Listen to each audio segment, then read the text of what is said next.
오늘 말씀은 우리 고린도전서 11장, 15장 9절부터 11절까지 말씀입니다. 고린도전서 15장 9절부터 11절까지 말씀입니다. 석절 말씀을 우리 같이 읽도록 하겠습니다. 읽겠습니다. 나는 사도 중에 가장 작은 자라. 나는 하나님의 교회를 박해하였으므로 사도라 칭함받기를 감당하지 못할 자니라. 그러나 내가 나된 것은 하나님의 은혜로 된 것이니 내게 주신 그의 은혜가 헛되지 아니하여 내가 모든 사도보다 더 많이 수고하였으나 내가 한 것이 아니요 오직 나와 함께 하신 하나님의 은혜로라. 그러므로 나나 그들이나 이같이 전파하매 너희도 이같이 믿었느니라. 아멘. 우리 김영철 권명희 선교사님 내일 저녁에 이제 출국을 하십니다. 아주 준비하시는데 어수선하실 텐데도 또 우리 하나님의 성도들께 인사하러 오셨어요. 오늘 말씀 전하실 때 우리 모든 회중들에게 큰 복과 위로의 말씀 되시기를 소망합니다. 우리 나와서 말씀 전해 주시겠습니다.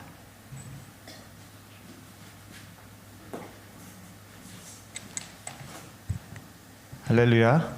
네, 오늘 제가 정한 설교 말씀은 나는 왜일까라는 제목입니다. 근데 한번 옆 사람하고 인사를 할게요. 어떻게 인사할 거냐면 나는 왜 나일까가 아니라 이제 내가 나여서 좋습니다라고 인사하는 거예요. 옆 사람하고 한번. 내가 나여서 좋습니다. 벌써 자신감이 막 뿜뿜 올라오는 것 같죠? 내가 나여서 좋습니다. 나는 왜 나일까? 이 질문은 저희 아내가 자주 하는 질문이에요. 가끔씩 뜬금없이 아내가 그래요. 나는 왜 나일까? 간단한 질문 같지만 되게 심오한 질문입니다. 철학적인 질문이고 존재의 본질과 이유를 묻는 질문이에요. 그럼 저도 종종 그런 얘기를 듣다 보면 생각이 납니다. 나는 어쩌다 오늘의 내가 되었을까? 그래서 아내랑 이제 대화를 하는데 아내의 답이 근사한 답이 나올 줄 알았는데 뭐라고 하느냐? 아내가 답을 하기를 갑자기 내가 나여서 좋아. 아내는 그렇게 대답을 하는 거예요. 이상하네. 내가 왜 나일까라는 질문에 대한 답은 그게 아닌데 그러면서 아무리 생각해도 저는 아내를 이해할 수가 없어요. 남자와 여자는 구조적으로 다른 것 같아요. 그래도 괜찮습니다. 어떻습니까? 아내가 얘기하기를 내가 나여서 좋아라고 하는데 저는 그래요. 가끔 생각해보면 내가 나여서 싫을 때가 있어요. 어떨 때 그러느냐? 제가 쫌생이라는 말을 들을 때 굉장히 싫어합니다. 그리고 또 남의 말에 상처를 잘 받는데 바보 멍청이라고 들을 때 이제 제가 싫어지더라고요. 왠지 무시를 당할 때 싫어지는 것 같아요. 근데 이 말을 누구한테 듣죠, 제가? 네, 저희 아내한테 많이 듣습니다. 다른 사람한테는 잘 안 들어요. 네. 그래 아내랑 많이 싸웠습니다. 선교지 가서 얼마를 싸웠느냐? 10년을 싸웠어요. 삶이 지옥 같을 때가 많았어요. 제가 무슨 말을 자주 했냐면 아내한테 헤어지자고, 이혼하자고 막. 이거는 해서는 안 될 말이죠. 근데 왜 그랬겠어요? 상처를 주기 위해서. 최대한 상처를 주려고 서로 날카롭게 얘기했던 거예요. 그래서 오늘 저희가 제목은 나는 왜 나일까? 하지만 우리의 대답은 있어요. 내가 나여서 좋습니다. 우리가 내가 나여서 좋은 나가 되려면 어떻게 해야 될까에 대해서 이야기하려고 합니다. 첫 번째는 오늘 말씀에 보면은 9절 말씀에서 우리가 봤지만은 사도 바울이 했던 것이 있어요. 사도 바울이 무엇을 했느냐? 나를 인정하는 것. 과거의 나를 인정하는 것이에요. 사도 바울이 이렇게 고백했죠. 나는 사도 중에 가장 작은 자라. 하나님의 교회를 박해하였으므로 사도라 칭함받기를 감당하지 못하겠느니라. 이 말은 지금 현재 사도 바울은 굉장히 유명한 하나님의 큰 일을 하는 사도예요. 그렇지만 나는 하나님의 교회를 핍박하였습니다. 과거에 나는 현재 사도라 칭함을 받기 부끄러운 사람입니다. 나는 예수님을 믿는 사람들을 가두고 때렸습니다. 죄 없는 스테반을 돌로 쳐 죽이는데 찬성하고 그리고 그 증인이 되었습니다. 나는 과거의 내가 싫습니다. 사실 우리도 마찬가지일 것입니다. 나는 악한 사람이었습니다. 나는 늘 우울했습니다. 나는 남을 비판하고 미워했습니다. 또 시기와 질투에 멀어 거짓말을 밥 먹듯 했습니다. 내 욕심을 위해서 다른 사람을 속여왔습니다. 나를 감추기 위해 겉만 화려하게 꾸며왔었습니다. 내 잘못인 줄 알면서도 시인해 본 적이 없습니다. 여러분, 우리의 과거의 모습들이 이랬을 것입니다. 저도 그럴 거예요. 나 스스로 부끄럽고 싫은 것을 알면서도 그냥 묵살하면서 살아왔습니다. 제가 이제 탄자니아에서 농인들과 함께 7년 정도 생활하면서 농인교회를 하고 있는데, 우리 농인들과 있으면서 많이 알게 되는 이제 사실들이에요. 처음에는 사실 잘 몰랐어요. 농인들이 저희한테 좋은 얘기만 하고 좋은 모습만 보여주려고 했죠. 근데 살면서 보니까, 7년이라는 시간을 살면서 보니까 하나하나 이제 드러나고 알게 되는 거예요. 처음에 농인들이 그럼 참 불쌍했죠. 장애를 가지고 있고 또 귀신 들렸다고 생각하고 서로 많은 사람들에게 미움을 받기도 하고 또 서로 헐뜯고 시기하고 질투하는 모습들이 많았어요. 그런데 같이 있으면서 보니까 우리 농인들이 굉장히 자기를 사랑하고 아껴요. 먹을 거 빠지면은 굉장히 화를 내고, 그래서 자기를 엄청 잘 챙겨요. 왜냐하면 그동안 못 먹어서 병이 든 거라고 생각하는 사람도 있고, 또 잘 못 뭔가 케어를 잘 못 받아서 그렇다고 생각해서. 그래서 그들의 삶을 잘 보면 굉장히 이기적이고 나만 하려고 하는, 그리고 또 그들과 함께 있으면서 애를 낳고, 남자들은 어떻게 해요? 애만 낳고 도망가는 사람들이 그렇게 많아요. 여자들은 또 어떻느냐? 아이를 기를 능력이 없어요. 형편도 없고, 그럴 형편도 안 되는데 아이를 낳아요. 이 사람 저 사람 잘 지내다가 아무나 눈이 맞으면 자고 그 아이를 베고. 그래서 아이 아버지가, 그 한 부인 여자에게서 난 자녀가 셋인데 아버지가 다 다른 경우도 있어요. 자, 이렇게 사는 게 여러분 좋다고 생각되십니까? 굉장히 네, 저는 성경이 이야기하고 있죠. 하나님이 이야기하고 있죠. 이렇게 사는 것은 사는 것이 아닙니다. 하나님은 남자와 여자를 창조하시고, 그리고 둘이 하나가 되어서 가정을 이루고 살아가시길 바라죠. 그래서 제가 결혼식 때 가서 설교할 때마다 굉장히 이렇게 뭐라고 해야 될까, 불편해요. 설교를 하면 여기에 부모님, 신랑 부모님이 계시는데 꼭 그렇게 얘기하면은 얼굴빛이 안 좋아지더라고요. 보면은 첫째 부인, 둘째 부인이 옆에 있어요. 그렇게 살아왔으니 우리 농인들은 어떻겠습니까? 농인들이 그래요. 그동안 이렇게 살아왔으니 안 된다고 제가 단호하게, 우리는 이렇게 살아서는 안 된다고, 그래서 이제 바꿔야 된다고. 그런데 저희 깜짝 놀랄 일들은, 저희 총회장이 아직 결혼을 안 했어요. 저희 총회장님이 농인교회 총회장님이에요. 농인이신데, 그래서 우리 농인교회 총회장님을 보라고 그랬는데 나중에 알고 보니까 아들이 있네요. 그래서 제가 농인들에 그랬어요. 우리 이렇게 살지 말아야 되지 않겠느냐 그랬더니, 충청도식으로 내버려둬요. 우리 이렇게 살아왔는데 어떻게 바꾸겠어요? 아닙니다. 절대 아니죠. 싸워야 합니다. 부끄럽고 싫은 나가 있다면 그 과거와 싸워야 합니다. 자, 우리 다시 한번 인사할게요. 옆 사람하고 한번 다시 하는 거예요. 내가 나여서 좋습니다. 네, 다시 한번 인사하시죠. 내가 나여서 좋습니다.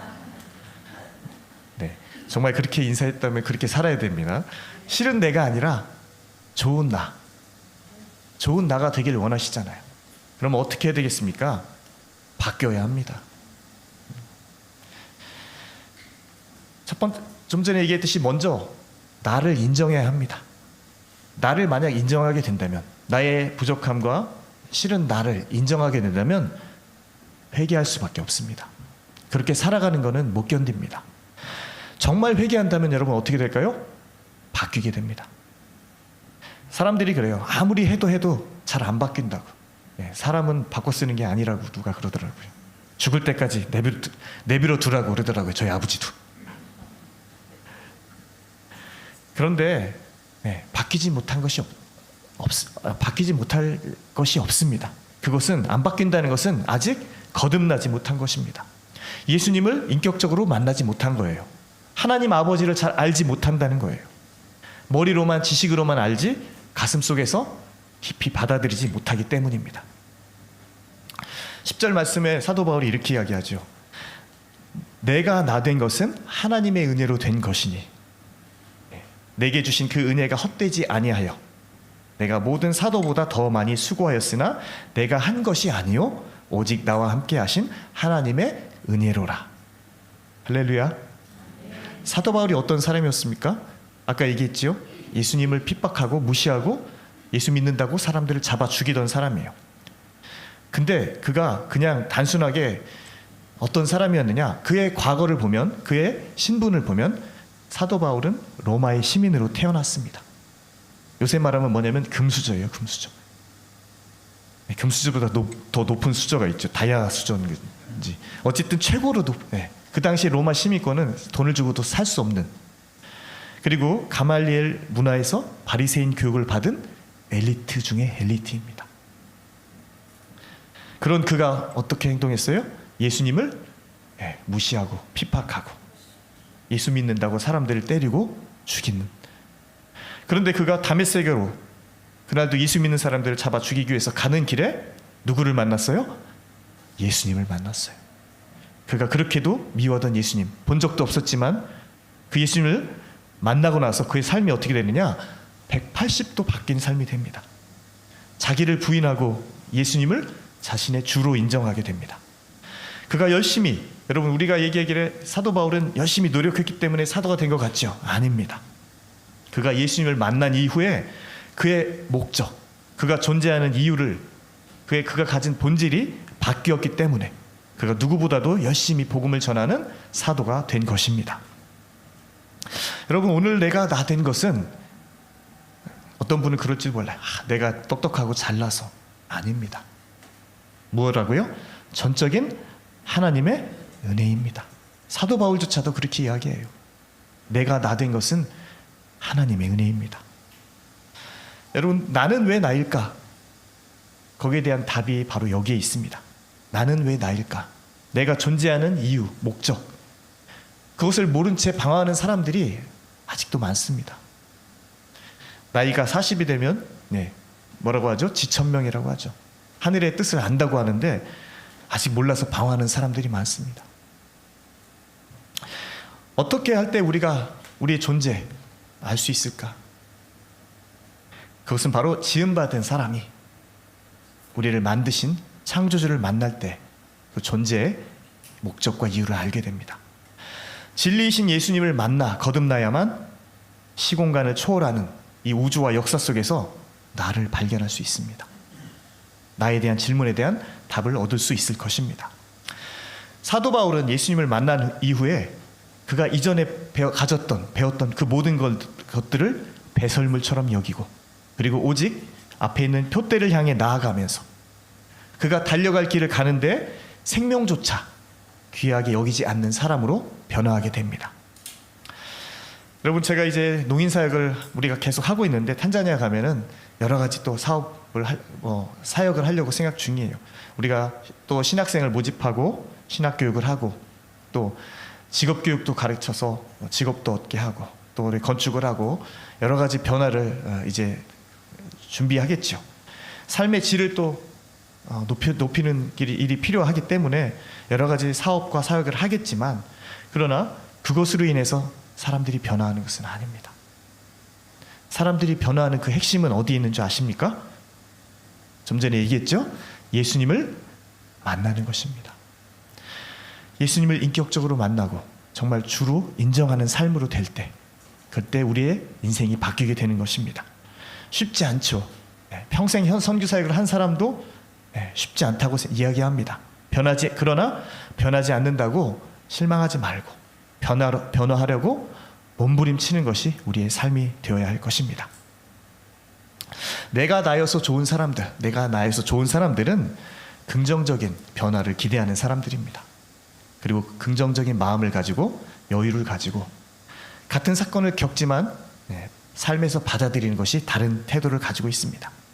제가 예를 하나 들자면 제가 사장님이 오시는 줄은 잘 몰랐어요. 그것 때문에 한 건 아니지만 저희가 맥주 감사 헌금을 드리고 도시락을 맛있게 먹었잖아요. 그리고 나서 제가 월요일 날 열이 나더라고요.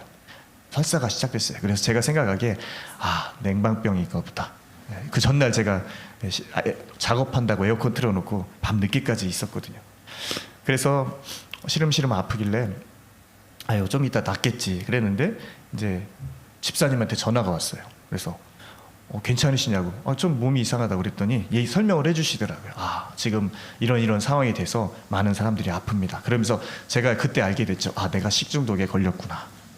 근데 식중독 걸려서 이제 병원 가서 약도 처방받고 있는데 쉽게 낫지 않더라고요. 제가 경험한 것 중에 최고로 아프리카에서도 종종 식중독이 잘 일어나는데 제가 버스에서도 잘 참았는데 이번 거는 참을 수가 없더라고요.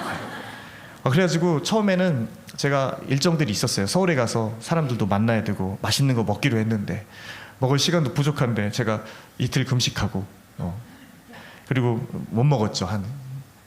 그래서 처음에는 억울하기도 하고 화가 나기도 했어요. 그런데 여러분 화가 난다고 유익이 있겠습니까? 제가 거기서 누워 있었어요. 그리고 조절이 안 되기 때문에 이런 일은 처음인데 강아지가 쓰는 강아지한테 매일 뭐라고 하던 그 배변 패드를 제가 빌려서 깔고 자고 그러면서 생각을 했어요. 무슨 생각을 했느냐? 왜 나에게 이런 시간들이 주어졌을까? 고민해 보기 시작했어요. 그러면서 이제 어머니가 가시기 전에 이제 아프셨잖아요. 집에서도 있었고 호스피스 병동에서도 있었는데 그때 생각이 나더라고요. 열이 나고 막 아프실 때 위기가 오고 그래서 항생제 투여하고 그때 밤새도록 지켜봤어요. 또 대소변을 조절하지 못해서 밤새 깨셨어요. 그때마다 어머님이 얼마나 불편하셨을까. 나도 이렇게 불편한데 말도 안 되고 그리고 거동도 제대로 못하는 어머니는 얼마나 힘드셨을까. 내가 어머니 상황을 좀 더 이렇게 이해했더라면 그때 좀 더 잘 해드렸을 텐데. 하나님은 이 상황을 통해서 제가 더 어머니를 이해하게 하신 것 같아요. 그리고 나서 이제 이 시간들이 지나고 나서 사람들을 만났는데 사람들이 그러더라고요. 살이 좀 빠졌다고. 그렇지 않아도 한국 가서 살이 좀 막 제가 생각했던 것보다 많이 찌더라고요. 그래서 빼고 싶었는데 자동으로 빠진 거예요. 그래서 저절로 원하는 몸매가 되어서 물론 여러분들 이렇게 다 이렇게 받아들인다고 할 수는 없겠습니다. 또 연로하신 분들이나 또 삶에 일에 지장 있으신 분들 또 아파서 오래 고생하신 분들은 또 다르게 느끼실 수 있지만 저의 입장에서 저는 이제 조금 아프고 그리고 또 이렇게 긍정적으로 내가 왜 이랬을까 이렇게 받아들인 입장에서 여러분 조금 긍정적으로 생각해 보면 마음이 편해집니다.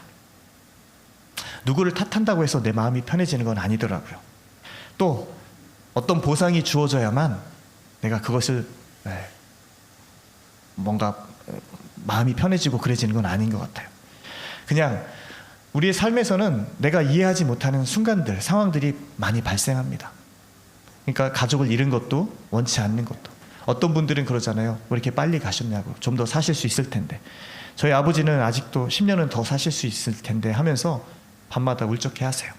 그런데 이런 상황들에 대해서 어떻게 해야 될까? 받아들이는 거예요. 상황을 받아들이고 그리고 인정하고 그럴 때 우리는 앞으로 한 단계 더 나아갈 수 있을 것입니다. 할렐루야. 예전에 그랬던 것 같아요. 우리 청년이 어머니가 돌아가셨어요. 암으로. 나는 하나님이 원망스럽다고. 굉장히 오랜 기간 받아들이기 힘들었던 것 같아요. 그렇지만 우리 인간은 영원히 살 수 없죠. 빨리 갔다고 하지만 저는 그렇게 생각하지 않습니다. 저희 어머니가 78인데 어머니는 어머니의 가장 좋은 때, 하나님이 정하신 때에 그 길을 가신 거예요. 그것을 받아들이고 인정할 때 기뻐하고 행복하며 앞으로 나아갈 수 있는 것입니다. 우리 옆 사람 보면서 한 번 더 인사할게요. 뭐라고 인사한다고요? 내가 나여서 좋습니다. 한 번 더 인사하십시다. 내가 나여서 좋습니다. 마지막으로 내가 나여서 좋기 위해서는 반드시 필요한 것이 있습니다. 그것이 무엇이냐? 바로 믿음입니다. 어떤 믿음이냐? 11절에 이렇게 이야기합니다. 사도 바울이 그러므로 나나 그들이나 이같이 전파함에 너희도 이같이 믿었느니라. 나나 그들은 나나 다른 사도들이나 이같이 전파함에 이같이 믿었다고 합니다. 이같이 믿었다고 하는 이 믿음이 무엇일까? 그것은 바로 15절에 그 아래 15절 마지막까지 설명하고 있습니다. 그것이 무엇이냐면 한마디로 부활에 대한 믿음입니다. 이 고린도전서의 핵심은 바로 이 부활의 신앙입니다. 이것이 우리가 살아가는 이유입니다. 어떤 사람들은 그래요. 이 세상의 삶이 그냥 이것으로 끝난다고 생각하는 사람들. 사도 바울도 15장 19절에 만일 그리스도 안에서 우리가 바라는 것이 다만 이 세상의 삶뿐이면 모든 사람 가운데 우리가 더욱 불쌍한 사람이다 라고 이야기하고 있습니다. 즉 우리가 살아가는 이 세상 삶은 단순히 우리가 보는 이 삶의 뿐만이 아닙니다. 우리가 볼 수 없는, 보이지 않는 세상이 있다는 것입니다. 그것이 언제 있죠? 우리의 죽음 이후의 삶에 있습니다. 여러분, 부활신앙이 없는 사람에게 좋을 게 뭐가 있겠습니까? 다 그래요. 우리는 죽으려고 산다. 내일이면 언제 죽을지 모르는데, 이런 마음을 가지고 살아가는 사람에게 무슨 희망이 있고 소망이 있겠습니까? 그래, 열심히 벌어서 내 노후를 준비해야지. 내 자녀에게 그래도 조금이라도 더 남겨줘야지. 죽음 이후에 이것들이 무슨 소용이 있겠습니까? 부활신앙이 없는 사람에게는 아무리 얘기해도 내가 나여서 좋을 이유가 없는 거예요. 그러나 오늘 우리가 예수님을 믿고 하나님의 은혜를 체험하고 살고 있기에, 그런 나이기에 바로 좋은 것입니다. 할렐루야. 마지막으로 제가 하나님의 은혜를 한 가지 나누려고 합니다. 네. 저희 어머니, 저희가 이제 6월 22일 날 어머님께서 소천하시고 장례를 치렀습니다. 많은 분들이 와주셔서 너무 감사하고, 또 이 자리를 들어서 모든 사람들에게 일일이 찾아뵙고 말씀드리고 싶지만, 이 자리를 통해서 다시 한번 감사하다고 전하고 싶습니다. 제가 작년에 이제 저희 모교회 담임 목사님께 연락을 받았어요. 어머니 상태가 많이 좋지 않으니 한국에 한번 들어와서 시간을 보내면 좋겠다. 근데 시간이 나지 않았어요. 참 이렇게 뭐라고 할까, 마음대로 조정하기가 쉽진 않아요, 선교지에서. 근데 올해 초에 이제 자다가 꿈을 꿨는데 어머님이 나오시더라고요. 그리고 밝게 웃으시면서, 제가 충격적이었던 거는 날짜를 봤어요.